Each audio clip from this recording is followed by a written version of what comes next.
Alessandro, PJ, congrats on a tremendous show, mate. It's fantastic. So, I'm going to ask the question. We live in a time that's very divisive, right? And here you have two white Hollywood producers on top of the world.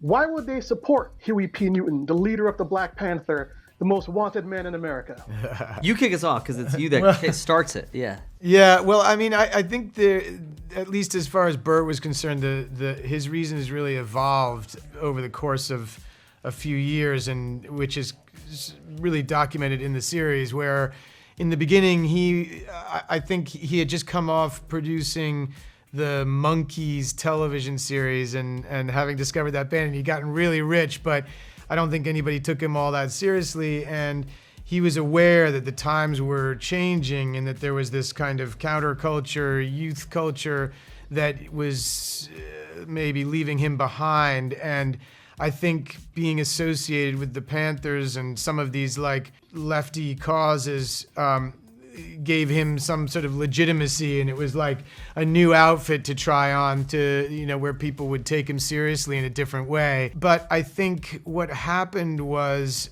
from all the, I have all these taped interviews of him that Josh Bearman, who wrote the article that this is based on, gave me hours of taped interviews with him from the end of his life.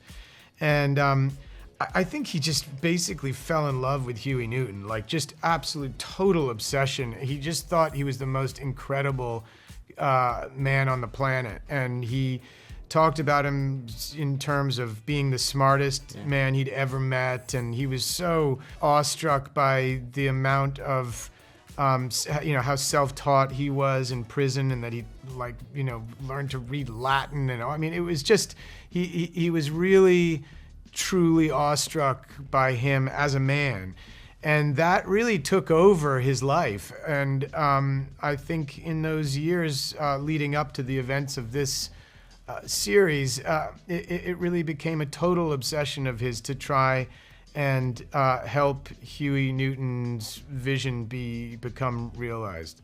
One of the things I really thought was really amazing about the show, right, is you have Andre Holland as a spectacular lead, but then you have Don Cheadle, one of the most iconic black actors of our time, directing the first two episodes and really doing a remarkable job. So for you both, talk about working with Andre in front of the camera and Don behind the camera. You want to? Yeah, I'll go. I mean, for two things. One, you have two incredible actors, right? And then you have Don, who is an actor directing an episode. And when actors have directors, when actors get to work with directors who are also actors, we all speak a language. So you're just getting, it's just a more seamless, similar creative process on some level, so that you can get to the work of it yet. You can get to the art of it faster. And you don't get a lot of time when you're there. Like, we got to show up, we got to get it done, blah, blah, we got to pretend.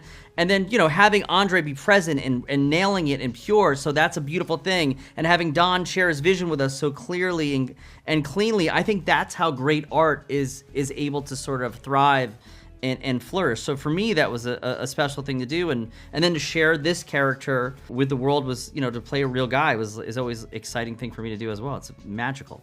Yeah, Andre and I had little parts in Selma, and so we didn't have any scenes together in that one, but we were around the set together, and I just, we both talked at that time about how great it would be to do something together again down the road, and then suddenly there it was, and so it just was great that we'd had this kind of, we'd brushed up against each other a few years back, and then we got a chance to really dig in these scenes together.